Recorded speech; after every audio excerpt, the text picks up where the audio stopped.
All right, so it's time to kick it off. First, really thank you guys for joining. I'm really excited about this session. When Tolu and Archie told me there's 100 participants who registered, I got super excited. I'm gonna still be admitting people every now and then, so sorry for the distraction. But yeah, I'm really excited about this, and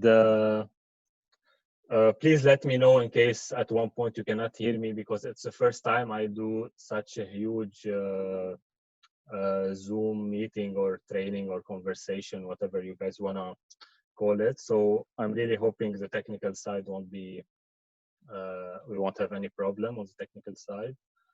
A couple of logistics. You are all on mute. I appreciate if you guys stay on mute because it's a huge group. In case I love making it interactive, so while we're going, in case you really have like a pressing question that you want me to take it live, you can raise your hand in the reactions button, and when I notice it, I'll tell you to unmute yourself. Otherwise, the best way to handle question is that we're gonna go through 1 hour of training, and then I'm gonna take 30 minutes at the end as Q&A. The best way is for you guys to type your questions in the chat box while going, and at the end I'll make sure I can handle all the questions. So I think that's it in terms of logistics. I would really love to make it dynamic. So if there's something really pressing, just unmute yourself and tell me, hey, I have a question. So, but otherwise, anything that can wait till the end, let's take it at the end. All right. And if you guys can hear me well, if you guys are okay with everything I'm saying, just give me a thumbs up to know that you guys are still with me. Great.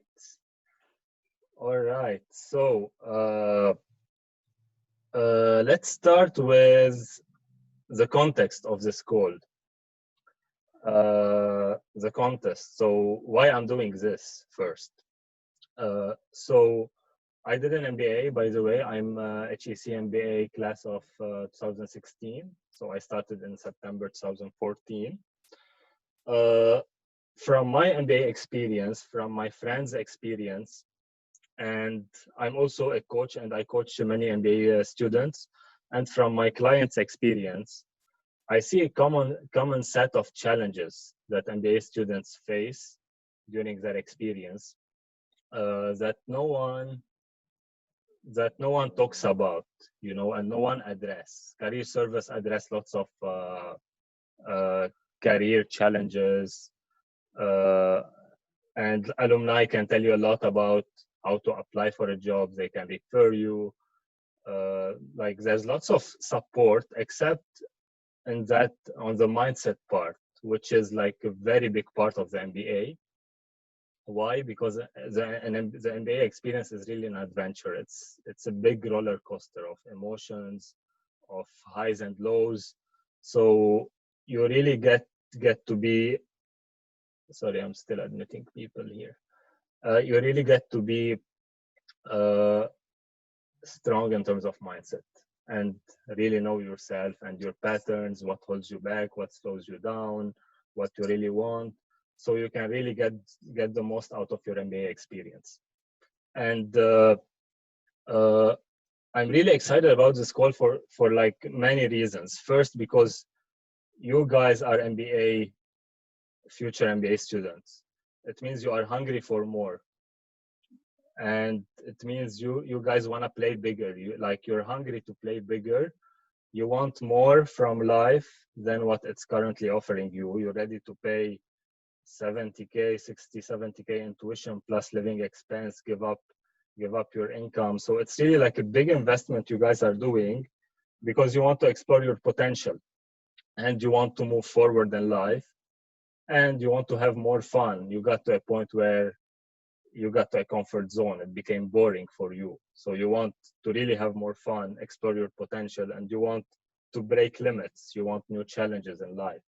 And this is what excites me the most about about talking to MBA students, because I love this kind of people, you know. So what I really want for you, what I really want for you to take from this call is to how to maximize your MBA experience. I really want you to have an amazing MBA experience because you deserve it. You're putting a lot of investment and money, time and effort.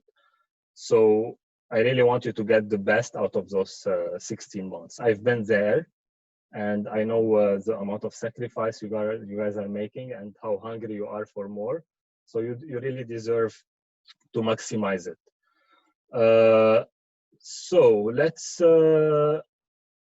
first, I'm gonna share my screen. I prepared a couple of slides, nothing fancy, but just to kind of structure the call.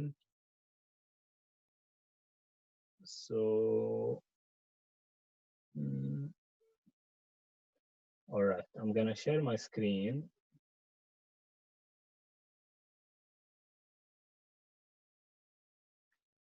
Can you guys see my screen? Okay, great.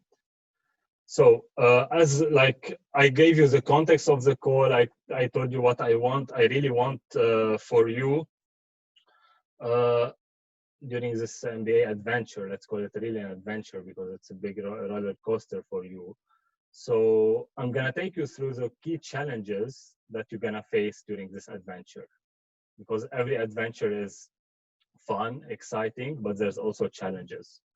And I'm gonna take you through those challenges.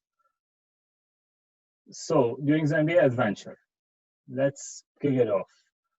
First challenges you're gonna face. Let me just remove this so I can see my screen. First challenge you're gonna face is you're gonna get to the MBA the first couple of weeks and you're gonna be super overwhelmed. There's gonna be a million things to do, million things happening on campus. There's gonna be like a networking event, a class to attend. There's gonna be an entrepreneur coming and telling his stories. There's gonna be probably some clubs doing some events. There's gonna be a party at the P-bar, maybe some people going to Paris to have some drinks. So it's gonna be, you know, like a million things happening at the same time, and you're gonna feel overwhelmed. You're not gonna know what to do, and it's not actually you're not gonna know what to do. You're gonna want to do everything, and this is the first challenge. Don't try to do everything. There's gonna be lots of FOMO, especially in the beginning, in the first couple of months, let's say. And this can really lead to a big overwhelm and exhaustion. So this is the number one challenge that I want you guys to be aware of. Don't fall into that trap of fear of missing out on everything happening on campus, because it's gonna be impossible. Second challenge is networking fatigue. This is not really for everyone. It's more for introverts mostly. I'm an introvert myself, but it can also affect people who are generally at ease with talking to people and networking. They're gonna, like, the first couple of weeks, you're gonna have lots of career service sessions, and they're gonna keep on telling you about networking and how to or like how important is networking, and it is very important.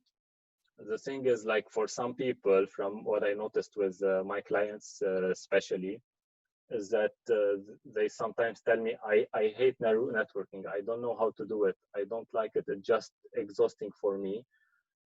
So I want you to really notice this, and I'm gonna talk later about how to shift your perspective on networking.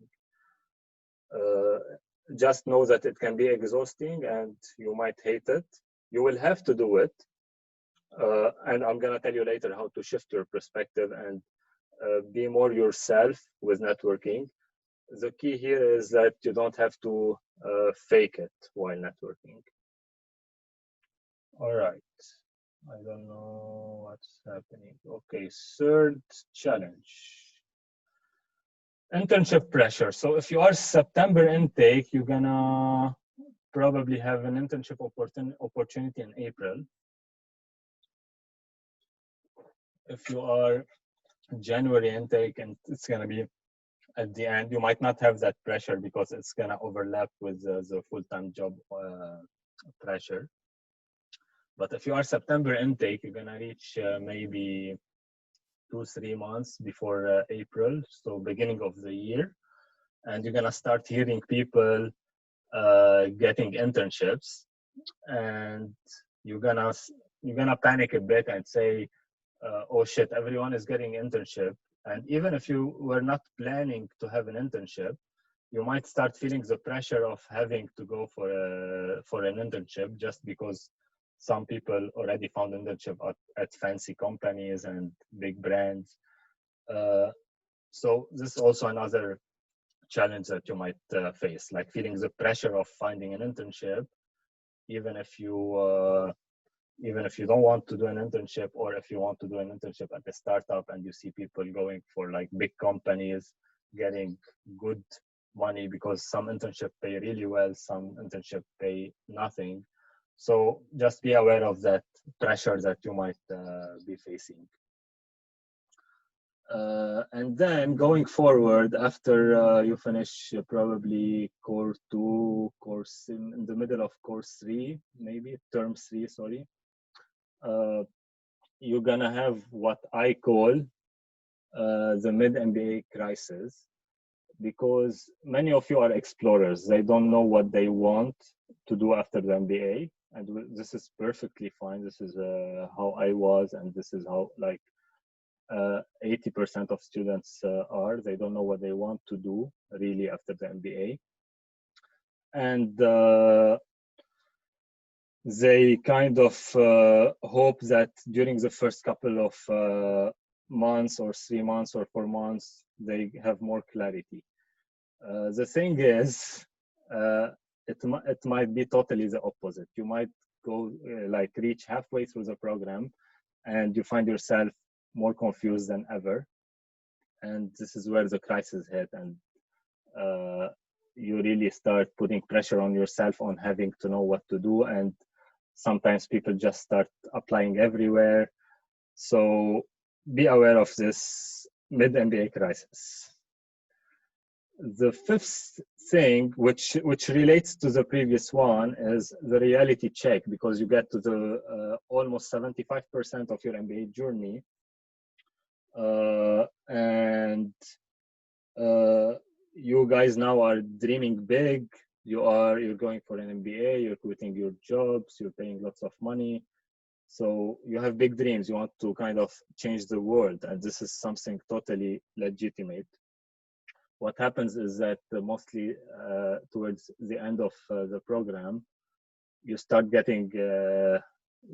telling yourself, I need to get realistic. This shit is getting real. And am I enough for my big dreams? Like, what was I thinking with all my big dreams? So also please be aware of this. And I'm a big fan of, for people not settling for less, especially for people who are paying those amounts and doing all those sacrifices. After that, challenge number 6, the consulting fever. Some people go to the MBA with unique dreams and special dreams. They get to the mid-MBA crisis, they get their reality check, they still don't know what to do. And then at one point you start hearing, whether you are in Exponential or you are on campus, you start hearing people just going in waves for case cracking. And many people, and this is totally fine for people who are clear that consulting is their thing. I'm not judging that I'm not talking about that part of people. But what I don't want for other people who don't want consulting to be caught in that wave, just because they see everyone is doing case cracking, or because they saw someone who got like a 130K offer from a consulting firm, to just start to go and start doing case cracking, and they convince themselves, yeah, why not? Consulting pays well. Again, this is totally fine if you love consulting, but if someone knows that consulting is not their thing, please don't get caught in that trap.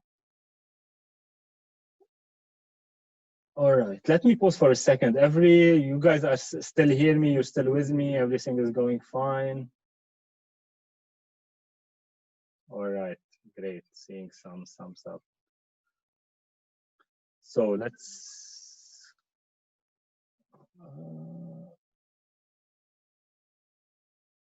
All right. So challenge number 7. Let's proceed. Challenge number 7. Towards the end of the MBA, maybe the last term almost, or like even during the last term, let's say the middle of the last term. So if you are September intake, it's going to be probably the next October.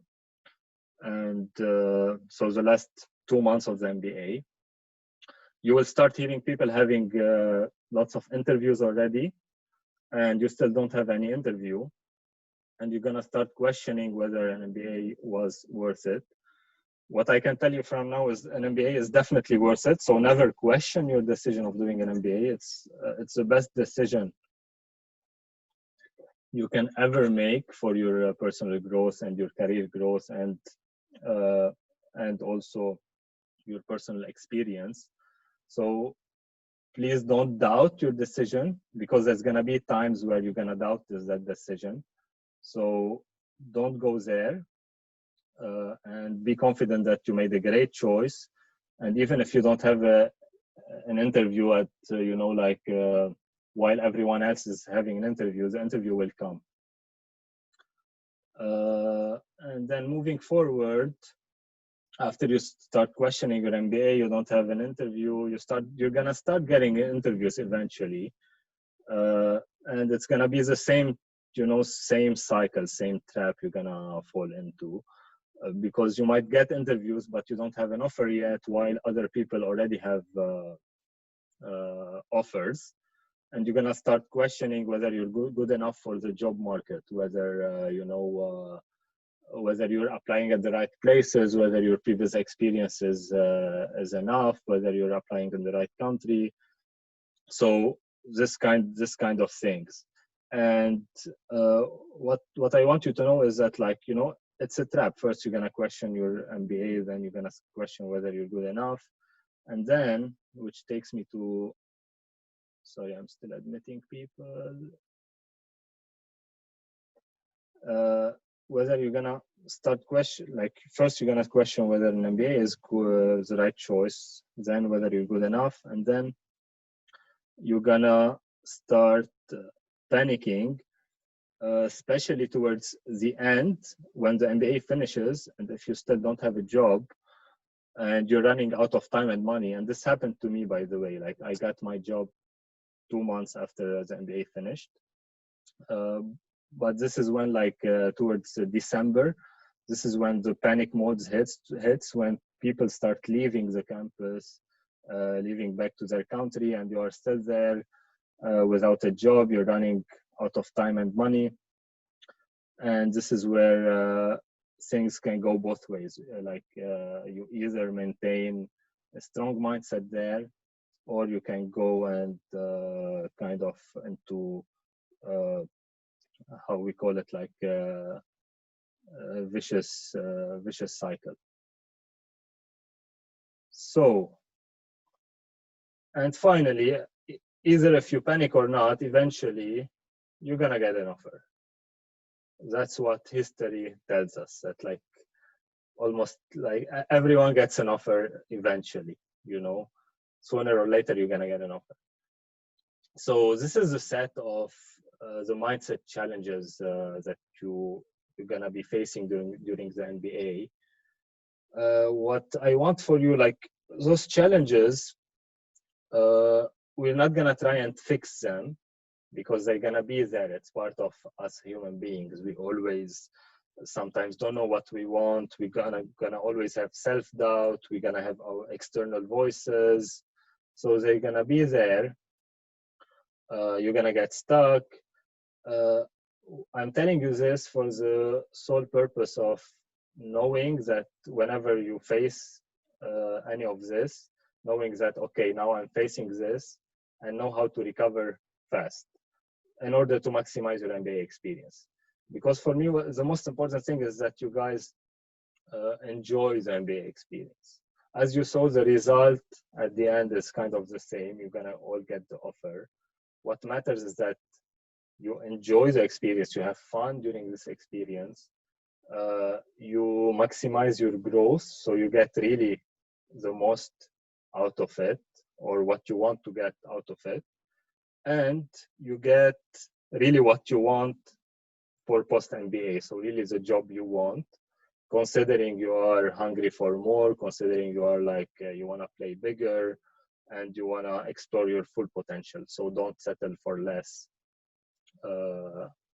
in your post-MBA job. So I'm gonna pause for a second here. I'm gonna stop sharing my screen so I can see the chat and the waiting room. I'm gonna admit a couple of people. All right, so just a quick check. Everyone still following? Everyone hearing me? All right, great.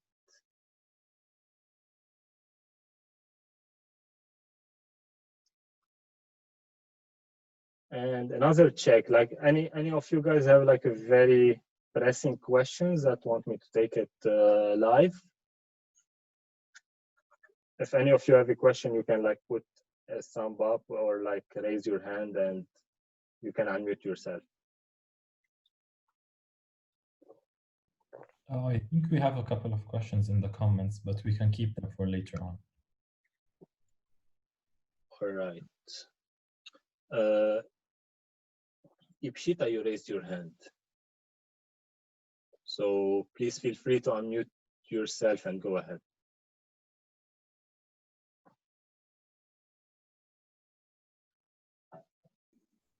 All right. So primarily my question is, what did you do to see yourself through amidst social events and networking and classwork with the assignments? And so what is one thing that you sort of saw through? Like, how did you maintain your calm amongst the entire 16 months? All right. Ipshita, this will be covered in the remaining of the training. And in case it doesn't answer your question, please feel free to jump in again. All right? Yeah. All right. Just want to check if anyone has questions on those challenges that I just mentioned. If like something you did not really understand or get. Okay, I'm checking the couple of questions. I think the couple of questions in the chat can be taken later. So let me move forward. I'm gonna move forward. I'm gonna share my screen again.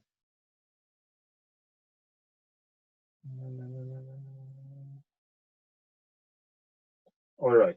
So as you saw, I'm gonna go back quickly to those challenges. As you saw, guys, those challenges, they basically come from three main things. There's three main reasons for those challenges. The first one is not knowing what you really want, so falling into the trap of what I should do versus what I really want to do. The second reason is self-doubt and external voices, which external voices is kind of related to what I should do. So you hear You see like people around you telling you something or doing something, so you think that, yeah, this is what I should be doing. And the third thing is your perspective on some things, and you getting stuck. And networking here can be a good example. Like some people, they are stuck in a perspective about networking that they found it exhausting and they don't like it. So this is what I call here, like when people are stuck in a perspective that don't really serve them. So those are the three reasons for all those challenges, if you look at them in more details. And those three reasons, they have actually like a simple fix. Let's call it, I don't know if fix is the right word, but let's go with that term. It's actually, it's really about living the MBA experience from the inside out versus the outside in. So it's really starting from you, what you want to do and what really serves you, and do what is really kind of consistent with your personality and your character and your values. And I'm gonna go in more details on this. So how to own your MBA journey. And I think it's gonna be four cornerstones to really owning your MBA journey. And it's all around living the MBA experience from the inside out versus outside in. So let's start with the first one. First one is, I really want you guys to set and know your direction. So really set your direction. Don't just drift left and right, like not knowing where you're going, but really set your direction. And for this, I want you to have a dream and create your experience. And let me elaborate on this. So this cornerstone is really about what you want versus what you should. The first thing I would want for you is to really have a dream here. Not a goal, not something to reach, but really like a dream that is scary and exciting. And let me elaborate a bit what's the difference between a dream and a goal. So a dream is scary and exciting. A goal is not always scary and exciting. But most importantly, a dream looks impossible. And when you think about it, it feels real and makes you feel really alive. And like when a dream looks possible, it becomes a goal rather than a dream.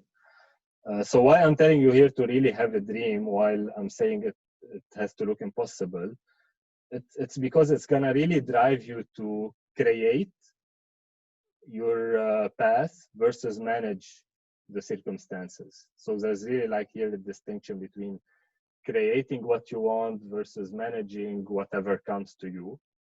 And having a dream will help you be intentional and create your path. And it's gonna reveal a lot about what makes you what makes you feel alive, what makes you feel full of passion, excitement, fun, and purpose. So whatever your dream is gonna make the journey look fun and exciting and scary, and you are MBAs, you are like big dreamers, so your potential is limitless. So whenever you feel a dream became a goal, look for another dream to keep that aliveness in you going.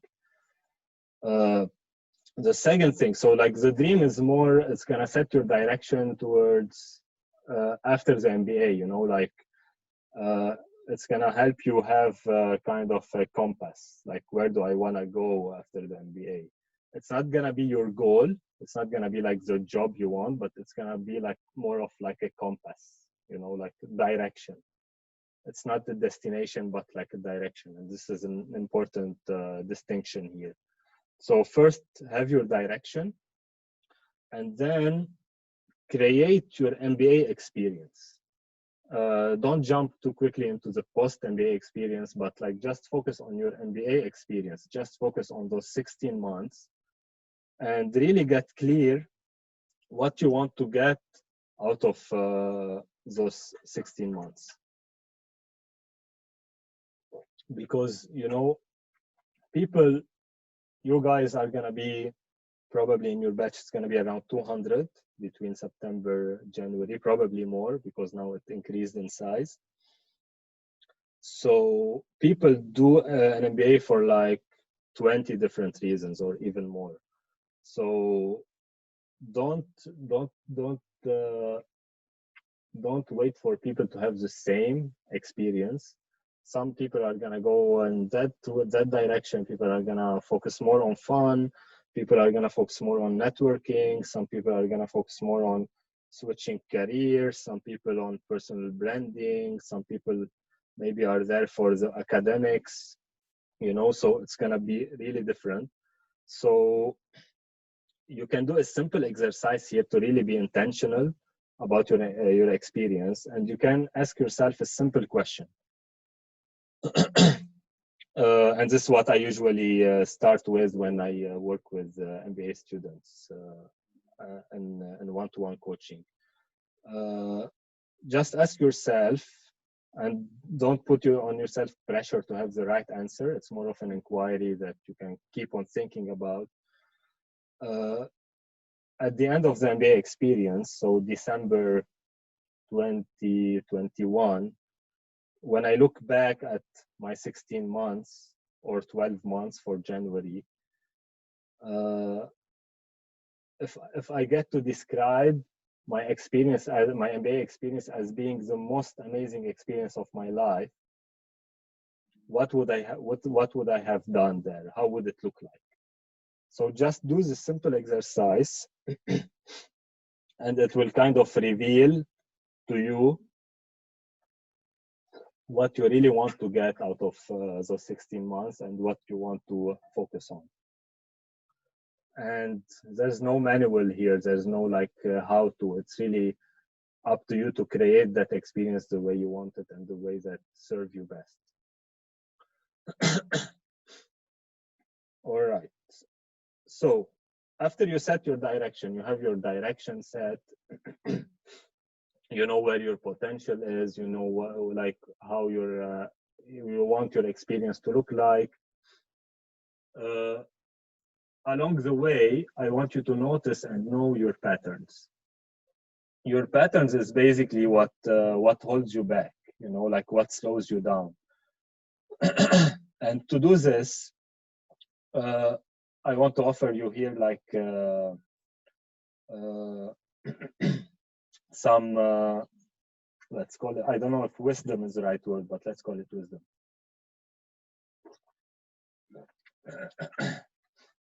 So whatever you do in life, there's always a dance between being and doing.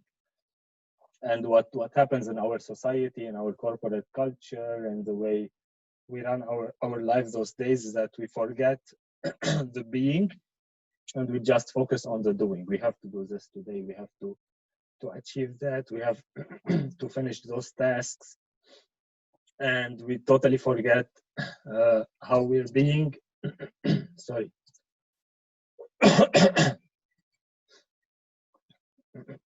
Excuse me, guys. I had some peanut butter before the session and it's stuck here.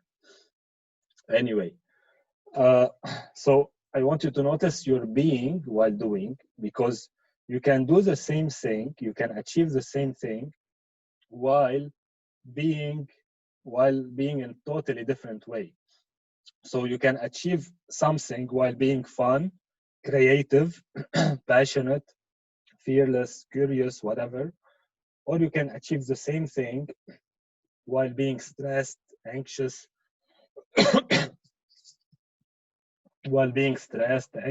judgy, you know, like these two kinds of being. So I really want you to have a kind of pit stops for yourself when you really slow down and notice how you are being while doing. Sorry guys, I'm gonna take 5 seconds break to clear my throat.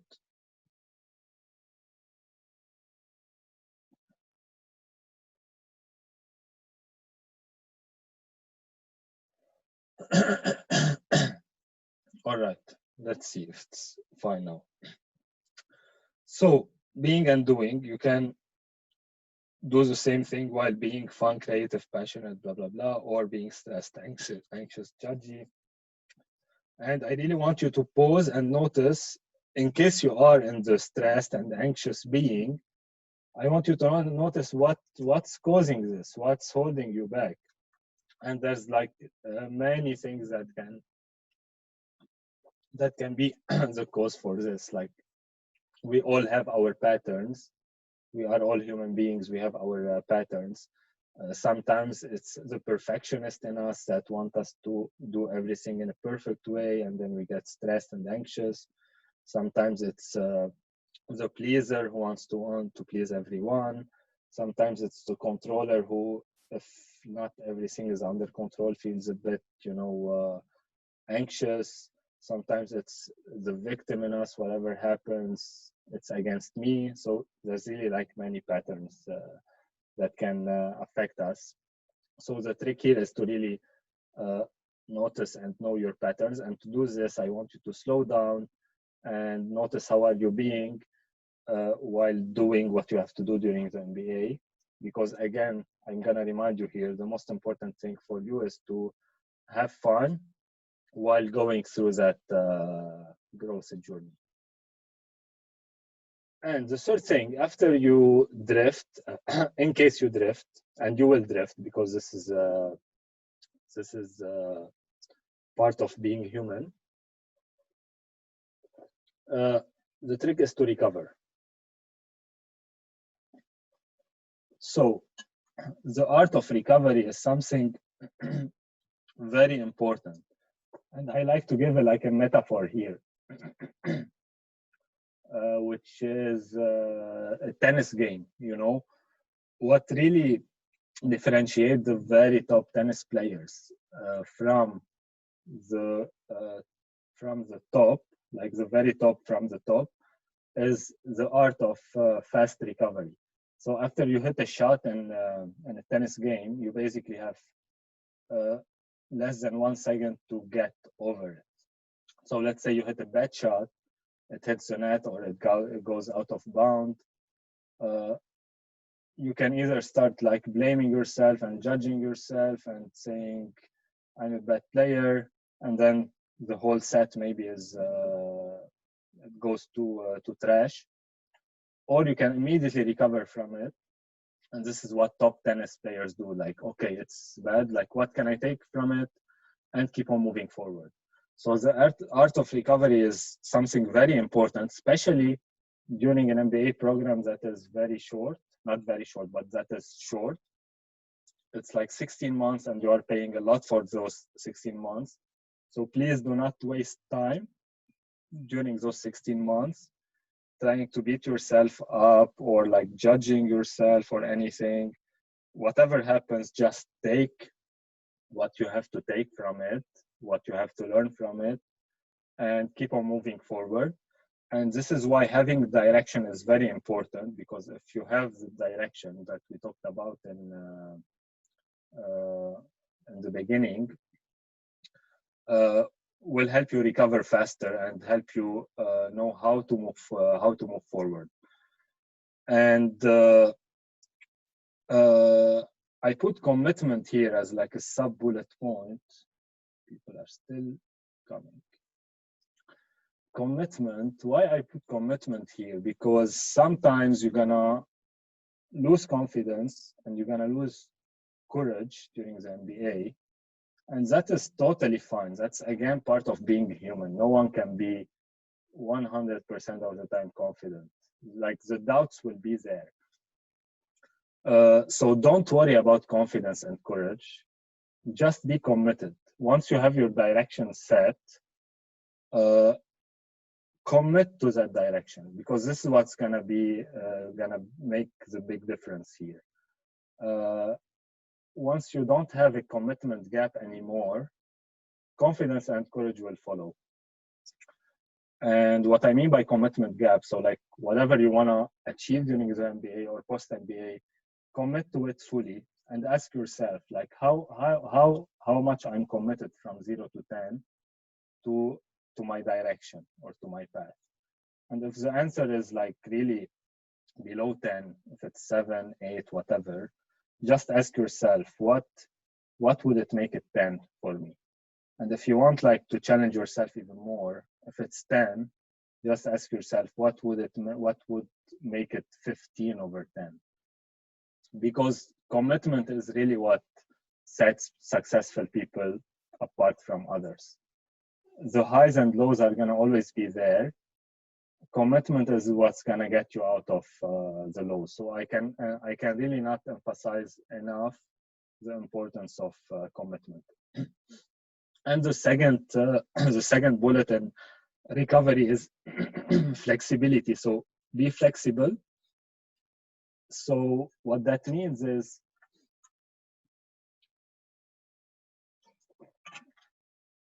while you're going into that direction, you're gonna notice your being. You're gonna drift away in case you see that the way you're doing things or the way you're going into that direction is not sustainable anymore. You're always stressed and anxious. You don't feel passionate or like having fun in it. It's okay to change the way you do things, to change your strategy. The most important thing is to really stay true to what you really want. It means to who you truly are. And don't take it as an excuse to start doing what other people are doing just because you think you should be doing this, or because you think, yeah, like this would please my parents, or, you know, like, this is what my friends tell, like my friends will say, then I'm successful if I do this. So be flexible, but really stay to what you really want. And the fourth thing,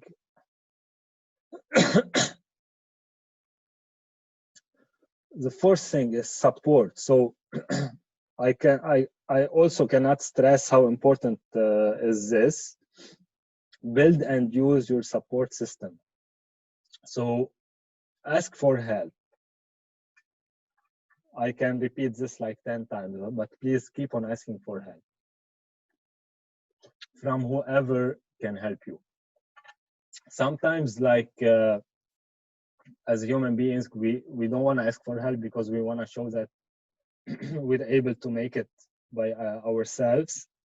And sometimes it's perceived as a sign of weakness by some people, but actually it's a sign of leadership, asking for help. Because if you ask for help, you're gonna go farther and faster. So if you can crawl by yourself, asking for help will help you walk. And if you can walk by yourself, asking for help will help you run. And if you can run by yourself, it's gonna make you fly. So you get the point here, like the importance of asking for help. And the thing is, everyone loves helping others. So just do it, and at the same time be open to help people. And you are in an MBA. You paid lots of money to have basically. Let me tell you one thing here. You did not pay money to have a finance class or like strategy class, because those you can find online. You know, you can find free classes about everything online. So you did not pay for this. You paid for the community and for the help. So you're gonna have career services. You're gonna have your classmates. You're gonna have alumni. You're gonna have professors, whatever. It's like a whole community there for you to help. So use it. And the last thing is related to building your support system and asking for help is networking. So there's something I don't like, honestly, with the way networking is approached at MBAs, because they go and tell students, go and talk to alumni, and don't ask them for jobs, ask them for information. You know, and when you ask them for information, then you can ask them for jobs after you develop like a relationship, so on and so forth. And for me, like, this is kind of bullshit, because sometimes it's not only for me, also, like, I ask my friends and they have the same feeling. They get messages from MBA students, we are interested in your company, blah, blah, blah, and we want to know more about the culture, you know? And you feel that there's something underneath that that's not being told. So really, I invite you here to be authentic and vulnerable and real, because everyone really responds to what is real. Like, we are craving for people being more real in our life nowadays, and being more authentic. So if you come to any alumni and be really open and say, hey, I'm struggling, I still have 2 months left in the MBA, I'm kind of stressed, you know, like, really be open with everything you're facing. I guarantee to you that this alumni is gonna, there's the chance that this alumni is gonna support you and be there for you at least 5 times more than if you play the sneaky card that they tell you to play. I don't know if they changed the way they tell you how to do it, but this was the way it was during our days. But yeah, like, you got the point here. Really, like, be real, because people respond to authenticity more than putting a mask, or like the classic way of networking that we perceive it, like having to always look good, you know. So you don't really have to look good. It's really overrated. Be real, and you will get all the support you need. All right. So let me pause for a second here and see. I'm gonna check the time. All right, we still have 8 minutes. So, everything going well for you guys? Are you still following? Are you still enjoying it? Seeing some thumbs up. Anyone have a pressing question about what have been covered, or that, like, you want me to take live?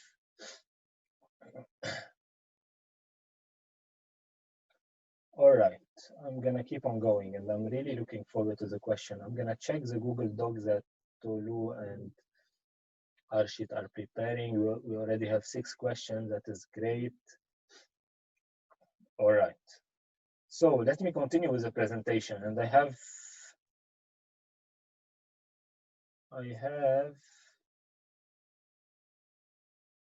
let me share my screen again.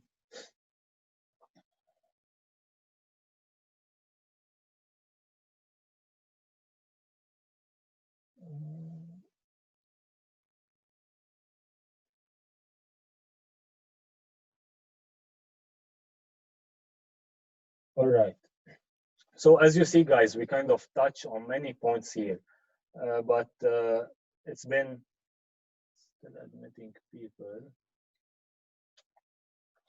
It's been quite fast, and what I thought is, you know, after Tolu told me there are like 100 people interested in this, I was thinking, okay, like, maybe, like, there is really a need that is unmet. And I work a lot with MBA students on a one-to-one basis, but I'm also aware that not everyone can afford working on one-to-one level, especially MBAs who are, you know, like, already investing a lot. So I thought, why I don't, like, create a small program? Why I don't create small program for anyone who's kind of interested in going deeper into those things, and so I can really support you guys in a more personalized way. So what I created, let me try and see. I created kind of like a 4 weeks training and coaching program, all related to the mindset that we talked about. It's not gonna be how to find a job or whatever. It's all around this context that I presented, and it's all around that goal of you guys having the best experience of your life. So I'm gonna share with you the structure of that program. So I'm gonna go and do like a training for 90 minutes every week. So it's gonna be 4 trainings in total of 19 minutes Zoom training. There's gonna be a Facebook group where we can interact together. You can guys bring your questions, and I'm gonna like hanging out daily there to share like tips and tricks about how to approach your MBA. And I'm really excited about this one because this one is so cool. I'm gonna go live every other day on that group. So 3 to 4 times a week, let's say, and really answer any questions you have. And expand more on things that you guys want to be covered. So it's going to be more like of on-demand training beside the 90 minutes fixed training, and it's going to be interactive. There's going to be a weekly homework and accountability, so I can really kind of put a frame or like put a structure for what you guys can do in order to follow those 4 cornerstones that we talked about, and like have it already before the MBA, so you can really maximize your MBA experience. So there's going to be a bit of doing stuff, and I'm going to push you to really prepare the best way possible. And at the end of the program, I'm going to offer anyone who's in that program a one-to-one session. So we can kind of, let's call it a strategy session. So we can build a personalized MBA plan, because as we talked, everyone is going to have like a different MBA, like MBA plan or MBA motivation. So I'm going to help you guys build your personalized plan. And the content, so the content is gonna really cover the 4 cornerstones that I talked about. So week 1, we're gonna focus on clarity of your path, so setting your direction. So it's gonna be really about creating your unique path during the MBA and after the MBA. Week 2 is gonna be around your patterns, so helping you in more details uncover what holds you back. So week 3, we can go into recovery. So you can really build the recovery muscle, because it's really a muscle. And it's about building it and practicing it. And week 4 is going to be about what we already also talked about, the authentic networking, how to be more effective in networking, and how to be more yourself in networking, so you can enjoy it versus like be exhausted from it. And build your support system. So what type of allies you really need the most, like there's always an allies network that you can build that would push you faster and farther. So it's week 4 is going to be building that support system so you can move faster and farther. So this is the structure and the content of the program that I built. And the logistics, it's going to be a maximum of 15 participants, so like I can ensure individual attention. Dates, it's going to be July 20th to August 15th, so you guys can have enough time before the MBA to kind of be in the right mindset. Price, and it's really a special price, honestly, because it's the first time I'm doing it, and second, because it's only for HEC MBA. So it's really a special price. So anyone who's really willing to invest in their MBA mindset can afford it. And I also put it there in like, if you are in, send me an email, blah blah blah. You can notice at the end I put, if you're in, just let me know that you are in. I'm gonna take your commitment as a commitment, as a real commitment, and you can really pay me anytime from now until end of September. So like it's not really about selling anything here, but it's more about people being committed and supporting whoever needs to really go deeper into whatever we touched on, because I also know that not everyone will be interested in this kind of support, but many will do. So whoever is interested in this, please drop me an email on my HEC email, vincent.eid@hec.edu. Just tell me that you are in, and I'm gonna count you in. I'm gonna take a maximum of 15, so it's gonna be first come, first served basis. And also, if you have any questions, if you want me to go deeper on that program, you can also send me questions via email, and we can also take it from there, like go to a chat or anything, so I can cover anything that that cannot be covered via email. So that's it for me, and now I'm gonna jump into the questions.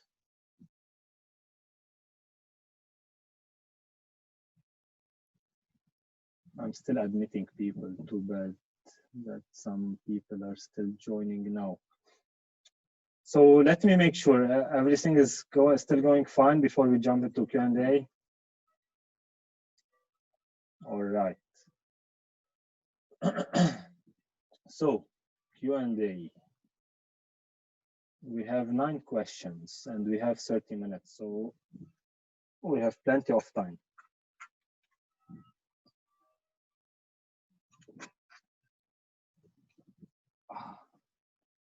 First question, how to balance studies and enjoying networking? How to not miss some activities while studying?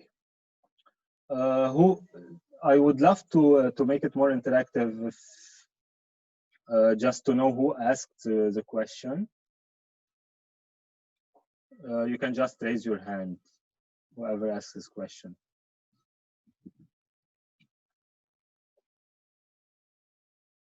All right.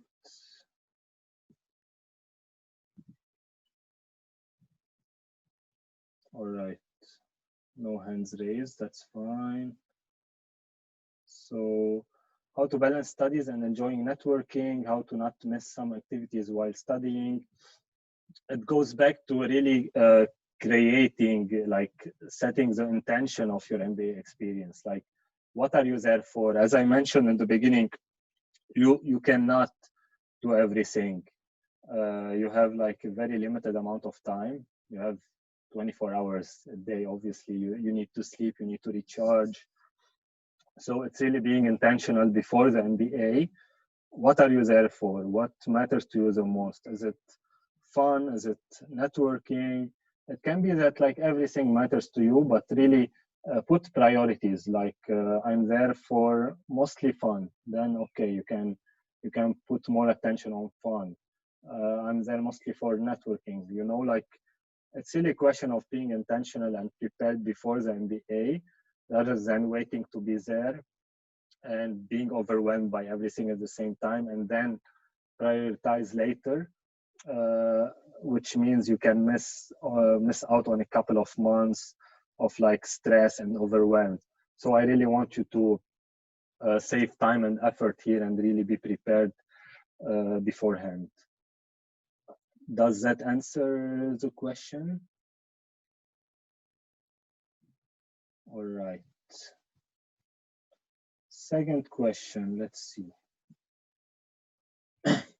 How do we keep ourselves constantly motivated with the right mindset to extract the most out of the MBA without burning out? motivation. So motivation is all about what it's motivation. It's about your why, like why are you there for, which goes back to what really makes you feel alive. What's your dream? What do you want to achieve? What's your passion? So getting clear on that direction part that I talked about first is the one that's gonna help you stay motivated. So whenever you drift off, whenever you notice that you're being stressed or anxious or whatever, you remember why you are here and what do you want to achieve from this, and also beyond this, like in life, what's your dream? This is what's gonna keep you really motivated. And having a big dream, as I said, that is scary and exciting, that's the only thing that usually motivate us as a human beings and keep us on moving forward and push us to wake up in the morning without burning out. So yeah, like the burning out goes back to noticing your being that I talked about. So whatever you are doing, always notice your being. And if you feel that what you're trying to achieve, if it cannot be achieved while having fun and while being creative and passionate and curious, then for me, as a coach, I tell you it's not worth it. It's not worth achieving it. So make sure whatever you want to achieve, along the way, it's gonna be fun and motivating and passionate and alive for you. If not, it's not your path.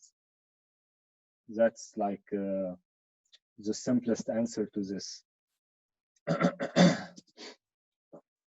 How to prepare before the start of MBA? What are your recommendations? It's exactly what I talked about. So set your direction, know your patterns, what holds you back, build the muscle of risk recovery. So like whenever you notice yourself held back or like in the procrastination mode or perfectionism mode or whatever, just bypass it and get what you want out of it, like the tennis player. Keep on moving forward and start building your support system from now. So this to answer this question. Number 4, I like this. If you have 2 dreams and maybe possibly in diverging directions, how do you choose between them? The simplest answer, Fatima, is pick what makes you feel more alive. Pick what makes you feel what like put more fuels in you. And you're mentioning here possibly in diverging direction. It's rarely the case, honestly, because you have a set of values, like who you are, like your values define who you are, and it's really hard to have like dreams in diverging directions. It's really rare to see, honestly. But anyway, if you have it, just drop me a line and I can help you with that. And the easiest answer is to really find out what makes you feel more alive. All right. Considering I'm an introvert, how would I be able to successfully network for job opportunities at HEC? Also, whether it's possible to get opportunities in sectors that usually have more extroverted personalities. So, introvert and extrovert.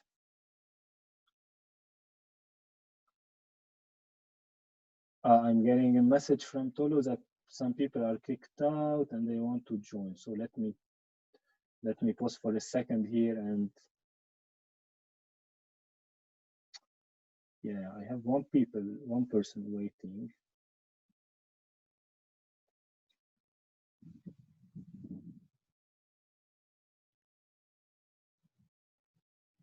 All right.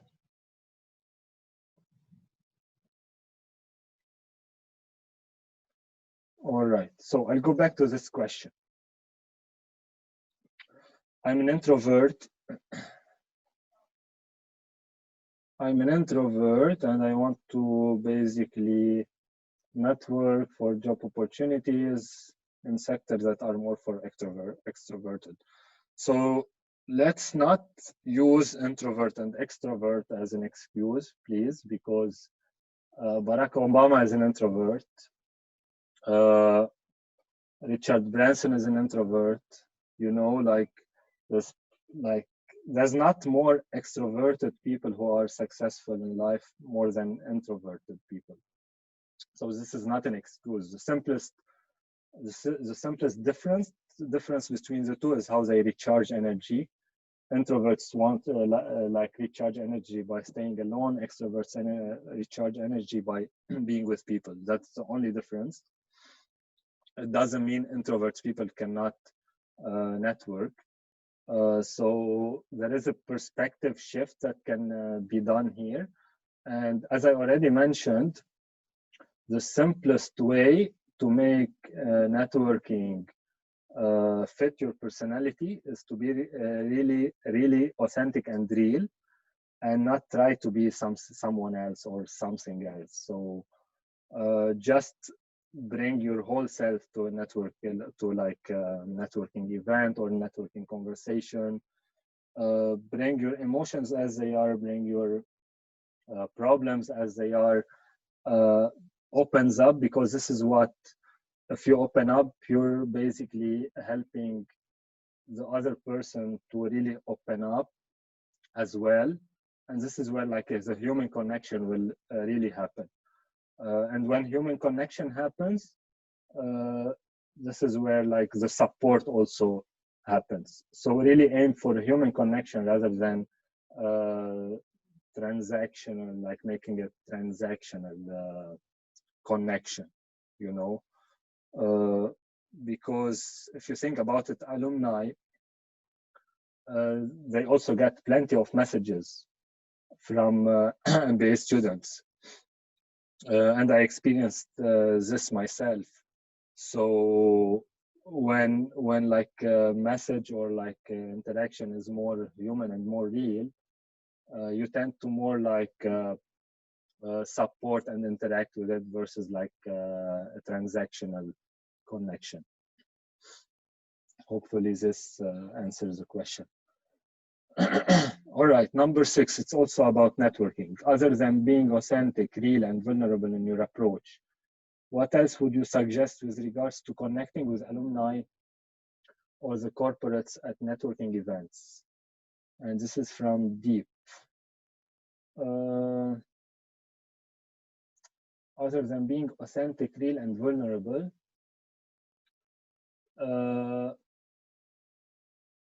I think this is the basis. This is all what you need.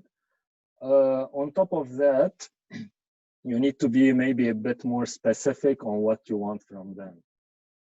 Like the more specific you are on your problem, your challenge, what you want, the easiest you make it for them to either help you or redirect you to someone who's able to help you. So really being specific rather than coming with an open question. I want to know about McKinsey, or I want to know about you know, Nike or whatever.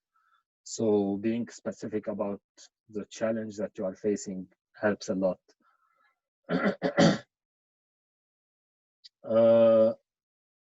Yeah. Number 7, based on your experience of getting a job offer a bit late, what do you believe are the things to do in order to have it early?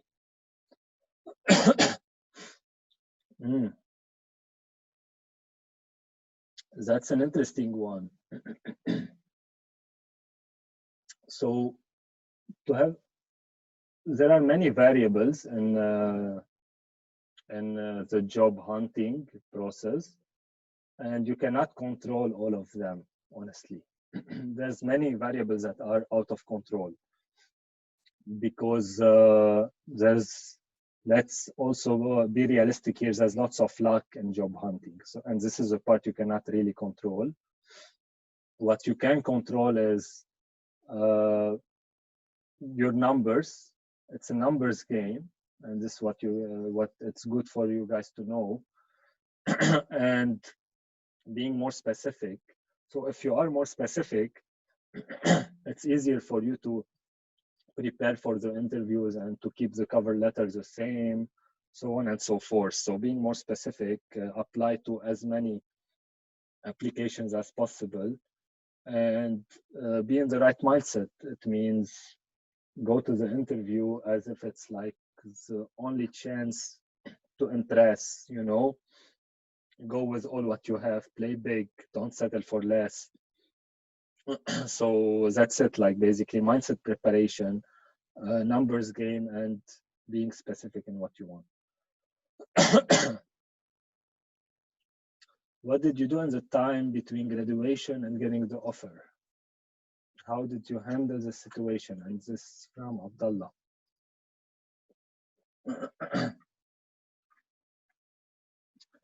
Yeah, between graduation and getting the offer, Abdullah, I was all focused on job hunting. I had probably 2 months after December, so it wasn't graduation, it was just the end of the courses. I was purely focused on job hunting, and that period is the toughest because this is when like you start doubting a lot and stuff like that. So mindset work, taking care of yourself, means also moving your body and doing sports so you can like stay in a good mental and physical shape, and really focus on job hunting. And from my experience, what kept me going is momentum, which means always applying, always having something to look forward to, always having something in the pipeline. Once you build that momentum, you kind of you're always you know, like prepared for whatever comes, and you don't leave enough room for self-doubts or like comparison. So this is what helped me the most. Question number 9, Fatima, that's a nice one. Your decision to be a lifestyle coach, was it a pre-MBA or post-MBA dream? Honestly, it was a lifelong dream because I started reading self-development books since I was 17 years old, and all what I read is about self-development. And then during the MBA, I realized that, okay, this is my dream. I want, because you get exposed to many workshops, trainings, blah, blah, blah. So I realized this is my dream and I want to do it. And, but I had a loan, and it's a big investment also to go into coaching training, you know. So I knew that it's my dream after the MBA. But it took me like 1.5 years to really, after the MBA, to enroll in my coaching training beside my my full-time job. And yeah, once I started the training, I knew that this is what I love doing and this is what I'm most passionate about. So I got hooked, and yeah, I've been basically coaching on the side with my job. And like, this is kind of personal story here I'm sharing, but it relates to the question. So I'm going, like, I quit Nike recently in order to be like a full-time coach, because this is my dream, and this is what I want to keep on doing. So my last month at Nike is gonna be in August, and starting September, and I'm gonna be fully dedicated to coaching, knowing that I've been 50-50 between coaching and Nike for 1.5 years. And now it's time to like fully focus on coaching because it's really picking up and it needs more attention. And thanks for that question, Fatima. Question number 10. What was, let me just check if anyone has been kicked out and want to join. No. All right. question number 10. What was the dream you set for yourself prior to the start of your MBA? Achieved, altered? That's an interesting one because, you know, like, I really wish I had the knowledge I have today back then. It would have saved me, honestly, lots of time and effort. My dream prior to my MBA was to join Amazon. And once I joined the MBA and I started talking to alumni that are working with Amazon, I realized that no, this is not, with all respect to everyone working for Amazon or like whose dream is to join Amazon, I personally realized it's not the company I want to be in because of the culture and work-life balance. So this is what I realized during the MBA. I realized I want something more, you know, like my goal was to go into ops, and then I realized no, I don't want this. I want analytics, especially when I started getting into analytics courses. So it shifted during the MBA, and during the MBA I also set for myself that dream of becoming a coach. So I knew that, okay, realistically speaking, I'm gonna get post-MBA jobs in business analytics, but I'm gonna keep on pursuing my dream of becoming a coach. And this is what happened basically. And yeah, I don't know if there's anything to add here. And yeah, thanks Ranim for that question. Number 11. For the sake of time, I'm gonna go a bit faster considering we still have 8 minutes left. If a student want to change their industry function post-MBA, how should they approach it? Industry function, honestly, it's something easy to change. I personally changed geography, industry, and function, and more than half of my classmates change industry and function altogether. So it's very common to do post-MBA. The best way to approach it is basically to really showcase whenever you're applying, showcase what you can bring from the previous experience or from your skills to that new function or industry. Number 12, also, should they also pursue a job related to their field as a safety net? Safety net, I don't like the term safety net, considering you guys are going for an MBA. You're paying, like, if you want to play it safe, you wouldn't have paid 70K, right? And gave up 16 months of salary. So please play big, dream big. Don't settle for a safety net, because I truly believe you can make it. Whatever your dream is, if you commit to it and you have the right mindset, you can make it. So I don't thanks for the question, Anisha, but what I really want for you is to not don't go to the safety net, because it becomes an excuse for settling for less.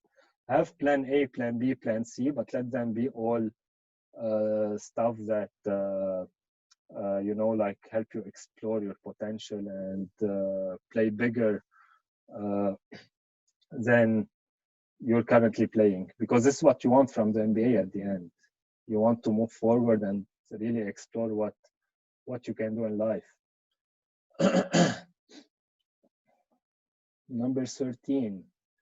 At what point do you think one should throw the towel and start reconsidering another post-MBA career plan if the initial plan doesn't work? That's an interesting question, Solap, if I'm pronouncing it correctly. The quick thing that comes to me is never. Because, like, when you say the initial plan doesn't work, the distinction I want to offer here is the initial plan is not working. It doesn't mean it doesn't work. It's not working yet. You never know when it's gonna work, because all what you need is basically one job offer, right? And this job offer, let me reword it here. Like the job hunting process is not something linear. You cannot predict it. You know, like you can make 10 applications every day and then get nothing, or you can like do 5 applications in 1 month and get 5 job offers, right? So it's really like it's not linear, and all what you need is one offer. So you cannot say my initial plan doesn't work. Your initial plan is not working yet. You can always slow down, look at the big picture and see how you can improve it, ask for help, ask for feedback, see how you can make it better. But yeah, if it's what you want to do, what I want for you is to never throw the towel. So that would be the obvious question. Now, of course, there are practical things like running out of time and money and stuff like that. That's why it's good to have plan B and C, and you go to the plan B and C depending on your reserve of time and money. So it's a very personal question, but always ask for support and help when it comes to that, so you can like approach it the best way possible. All right, last 2 questions. Do you consider that there are specific reasons or patterns across people who cannot get a job offer earlier than others? And this is from Alfredo. Alfredo, this is what I want you guys to stop thinking about. Stop comparing yourself to others. It doesn't matter if you get a job before or after someone else. It really doesn't matter. Like 5 years down the lane, when you look back, it doesn't matter if you got a job before or after X. What matters is that you got a job that you really love, and a job before you basically go broke. Like, let's be realistic here. So that's what matters. And as I mentioned earlier, it's not a linear process. It's like an exponential. It can be an exponential process, and it can be a random process. So what I can offer to you here is having the right mindset. ISO is the most important thing, because if you get lucky and you get a job early on, you're fine. If you're not lucky and you don't get a job immediately, you can go into that downward spiral, and this can be really dangerous. So the mindset work and mindset prep and asking for help and support in that field is what's gonna keep you going forward. So so yeah, like going back to your question, the pattern that you need to be aware of when you go into that downward spiral is self-doubt, comparing yourself to others. Yeah, I think those are the 2. Playing the victim, like nothing is working for me, like, you know, everything that's happening is against me. So like,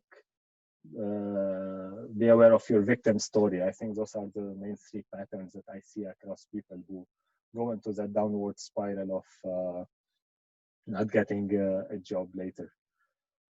Number 15, does anything change in your expectation or outlook from the MBA if you start in the January batch? Honestly, no. The only thing that changes the last part, it's a tactical thing, nothing else, which is that instead of going for an internship, you can go basically for a full-time job. So it can be more of like a 12 months program than a 16 months program, so it can be a bit faster. So the pressure, those three pressures that we talked about, the internship pressure, the getting interviews, getting offers, can come up faster than the September batch because you have less time. That's the only thing. All right, I think those questions here I finished and time is finished. I'm happy to stay for like 5 more minutes to like answer any live question, because I love interaction and I felt that I've been talking for 1 hour and a half. So I love interaction. So just for the sake of having a bit of interaction, I'm happy to take a couple of questions for whoever wants to raise their hand and ask a live question. Feel free to go ahead.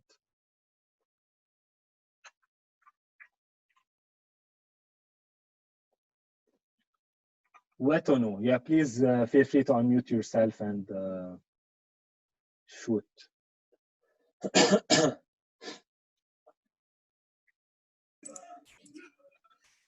Yes, thank you, Vincent, for this time you spent with us. It was very interesting. We learned a lot of things. And I had one question I put in the box, but I have another question linked to summer internship in UK. I don't know if you had some detail to give us. How can we prepare it? How can we ready? And how is it so fast? I mean, for people coming in September, how can they get this kind of summer in UK, for UK companies specifically? Sorry, Wetonu, I didn't honestly understand your question. Is it how to get an internship in UK? Not kind of. I mean, the summer internship. Like there is something called summer in UK, like in banks, in. Yeah, and that's the challenge. That's like more career service to address. But yeah, what I can tell you is that for the HEC MBA, the way it's structured, it's quite hard to get a summer internship because you have 2 months of summer only, and most companies require 3 to 6 months of internship. Okay. So it can be challenging unless you find a company that's willing to give you a 2 months internship. Yeah, but it's a challenge that like everyone has been facing for years. Yeah. You know? Yeah. Okay. Okay. Thank you so much. Yeah, no worries. Thank you for listening to me for 1 hour and a half. It is worth to do it. Great to hear. Yes, thank you. Yeah, happy to take another question. So anyone, feel free to raise your hand or go on mute.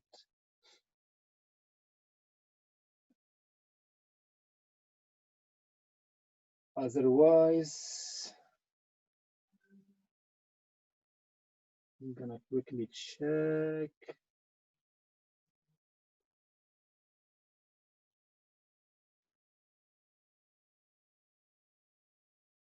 Tolu is telling me there's someone in the waiting room. I don't know if it's, for some reason I cannot see it.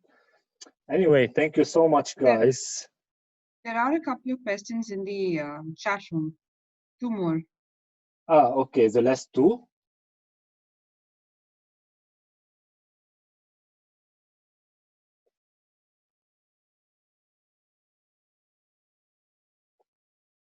Is there a certain framework or tool you suggest for managing time and priorities during the course? Yeah, honestly, this is like a session. This is a session by itself. So, Vamsi, yeah, feel free to drop me an email and yeah, maybe we can jump into like a 15-minute chat and I can cover some stuff around that. From HP, can you share more details about the 4-week program planned in July? It's really simple, HP. It's what you experienced now, just put it on steroids. So like just on like a bigger level, more details, more doing stuff, more accountability and homework, more interaction and questions. So that's it basically, and it covers those cornerstones. So like week 1 is gonna be helping you guys setting your direction. Number 2 is week 2 is gonna be knowing your patterns, what holds you back. The nice thing is that I'm gonna make it small group, so I can also give personalized attention to everyone. Week 3 is building that recovery muscle. So you guys after this program can take it from there during the MBA and basically fly by yourself. And week 4 is we're gonna go in more details about the networking and build the support system. So it's really along the lines of what I talked about today, but in more depth and more personalized attention, because I cannot cover everything in 90 minutes or 2 hours. And there's a lot that I can support with. So I thought, okay, like, and not everyone might be interested. So I thought, okay, whoever is interested can basically join that, and we can basically cover more and more. And it's gonna be kind of more like small community. So I'm really excited about this. I feel it's gonna be so much fun.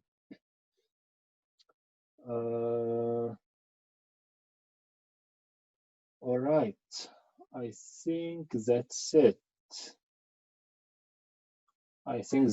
Last question: what would I have done differently prior to the MBA? Yeah, I would have done what I just covered now, because I honestly did not have this information back then. I would have be prepared more, and I would have really maximized, because there's lots of time being wasted on self-doubt and comparison, and it's really what I experienced. This is all coming from my experience, from my friends' experience, and from what my clients experience. So this is what I would have done differently. I would have basically prepared, like thought more of my direction, went deeper into my patterns, so on and so forth. So yeah, thank you guys. Thank you for bearing with me and listening to me for 1 hour and 40 minutes. It was really fun. Unfortunately, I couldn't make it so interactive the way I love to do it, because it's like a lot of participants. But yeah, I would love to, at the end, I would love to just hear voices randomly. If you guys want to unmute yourself, say goodbye, say thank you, whatever you want to say, feel free to do it, just to feel the energy. Great session, Vincent. Thank you very much. Quite a few great points that I learned from you today, and I'm sure everyone else also learned. So thank you a lot for the session. Thank you. Thanks, Hey, Vincent. Vincent. That was a wonderful session. We're Thank glad you. to have this right before we leave for September. Yeah. And also hope the July session, for all those who will be part of it, sounds exciting. Yeah. And